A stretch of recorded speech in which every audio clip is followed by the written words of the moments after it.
Hello and welcome tankers to World of Tanks with BR154.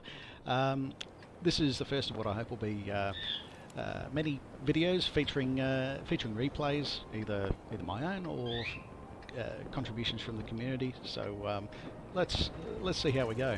So I'm currently on in the Tiger 1. There's probably about 17 or 18 games on this tank. It's currently grinding it for the on track to the E100 event that is presently running.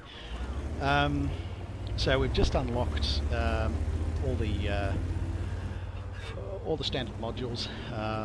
So we're finally in a position where we can play the tank to its best possible configuration. The crew they're still working their way through their first skill, so we're not factoring that in too heavily at this stage. What I'm most excited about here is the L71 gun that finally makes that tank have an impact on the battlefield at its tier with 203mm of standard pen, which can go up to 237 with APCR. Not that we need a hell of a lot of that on this particular mission. We're only facing other tier 6s and 7s, so yeah, we'll see how we go. So I've headed to one of my favourite starting positions here with a that I normally would prefer to play a hull down heavy tank at, but we're trying to make a square peg fit in a round hole in this particular occasion. Unfortunately, the T29 it does a much better job than I do at the hull down play. You really want to be taking this tank into city maps where it can sort of side scrape and bounce a few shots that way. The 100mm armor plate on the hull is not terribly effective at bouncing shots, even when angled at the moment with about sort of 22 degrees on it. I might be angling that to effectively sort of 125mm, which is not going to do a hell of a lot, even facing against tier 6 guns. The real trick to the armor on this tank is in the turret, where you get up to 210mm on the gun mantlet. You still have to be very careful though. There are still fairly obvious weak spots. The cupola, cupola, depending on how you like to describe it, it's still only about 80mm, and you have a turret ring sort of below the gun mantlet that's still only about 100mm. So it's certainly not the sort of tank that you can take in and expect to tank all the shots and tank all the damage. It do have a fairly generous hit point pool at 1500 hit points.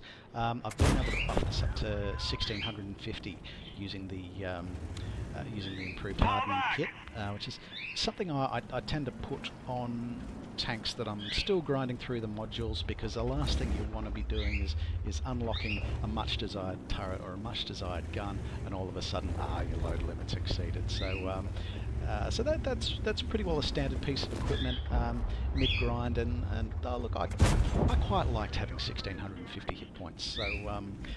So we've left that on, and it seems to be serving us fairly well in this particular game.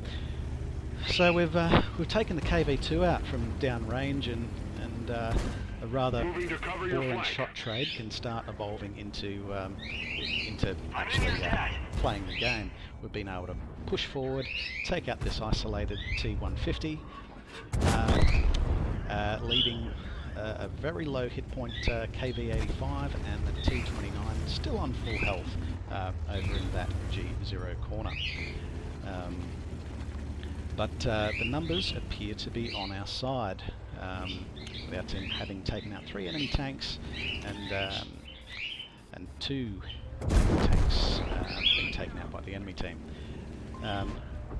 So for now, the T29 is isolated, but arguably so am I. I'm the only one that's sort of pushed up to take it out in this particular instance. But we also see our friends here moving up the 9 line. Flank this guy, but he's a bit of bad gunnery on my part, but he's otherwise making me making me pay for every hit point that I take off him. It seems to be a focus there on my teammates who've come in support, but to be fair, a lot of them were sort of tier 6 tanks that are probably a little bit more vulnerable, and they can sort of maximise their damage out low via the Tiger 1 and the flanking M4A1 with the ML turret. So with the heavies cleared out, we've substantially taken the city, and we're in a position to really start tightening the noose on our enemy. It's been an incursion by medium and light tanks in towards our flag, but we do have reasonable crossfire here with our TDs and the KV2. So we're not going to panic too much about rushing back to base at this stage. Main focus for us is to take our 4 tanks and try to put some pressure on the enemy cap circle. So again, this is really where that improved hardening has come in handy on 328 hit points, and this Leo is hell-bent on making me pay for every inch that of ground that I'm attempting to take on it. Under normal circumstances, I should be dead by now, with only 38 hit points left. But now we're in the position where the Tiger 1 excels. You can angle your army, you can bounce some shots, pop out and cause some damage while the enemy tanks are over. So improved hardening, score 1 to improved hardening. We've just taken an extra kill because of improved hardening. This is probably the point in the battle where the ability of your team to sort of respond to the situations and the stimulus around it really comes into play. At the moment, we're trying to hunt down this VK36 that's stuck in the trenches. They're obviously trying to make a fighting withdrawal and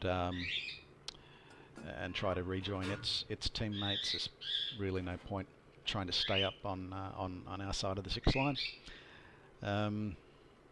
So for now, we're just waiting for it. You reasonably expect the tank destroyers to be in the usual position. So yeah, just a waiting game from here, and there it has appeared again.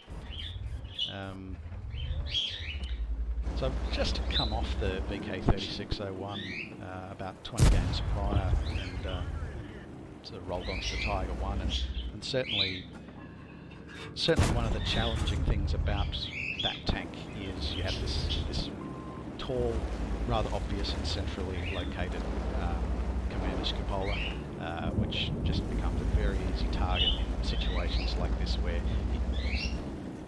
although you want to play the tank hull down, you just can't, because that's the first thing that's popping up, and is liable to get shot off if you're not moving it proactively.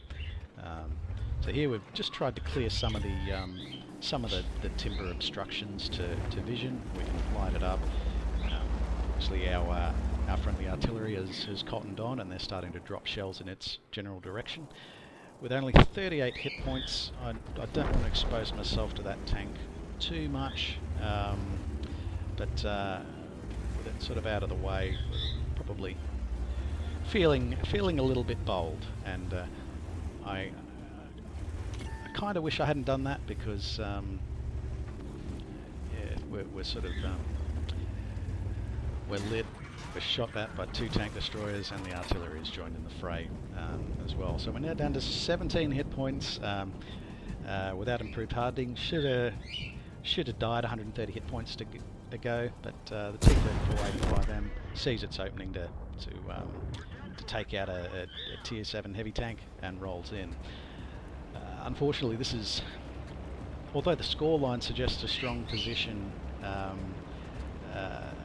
that's not necessarily the case. We've got our KV-85 is very fixated on tank destroyers on the hill, but he's sort of neglected to notice the T-34-85M behind him.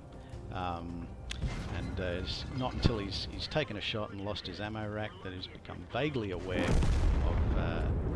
of this enemy medium tank, who promptly sends him back to the garage. So 11-11, 4 aside. Okay, it could be anyone's game. But then you look around and you see KV2's doing stuff like this. They've already made their fighter withdrawal to the back of the map. We've got our tank destroyer falling back in support of the self-propelled guns. Probably a reasonable decision under the circumstances. But that's probably where the fun ends at this stage, folks. So we're going to wind this one to the end. Very quickly things just start to fall apart. So there we have it, folks. The results page. Unfortunately, defeat, but first time achieving Ace Tanker Mastery in the Tiger 1 after about 17 or 18 battles at this point in time. A couple of other nice medals picked up along the way between High Caliber, Duelist, Fighter, and of course Fire for Effect, which you get just simply for doing your damage, and that's a badge that you should be aspiring to be picking up on every game that you play. We've caused a total of 3,830 damage, resulting in 5 kills to the enemy. 630 blocked, which is probably a little at the low end of the scale for a heavy tank, and 526 spotted. Having a look at the team score, look, hats off to Subaru 07 here in the M44. He shot me a message after the game just to wish me well, and yeah, much appreciated. And the better team deserved the win. So that's it from me, folks. If you'd like one of your own replays featured, then please message me on Discord or catch me on Facebook at World of Tanks with PR154. If you enjoyed this video, please like, subscribe, and tell your friends. If there's anything else you'd like to see, please let me know in the comments below. Until then, take care out there.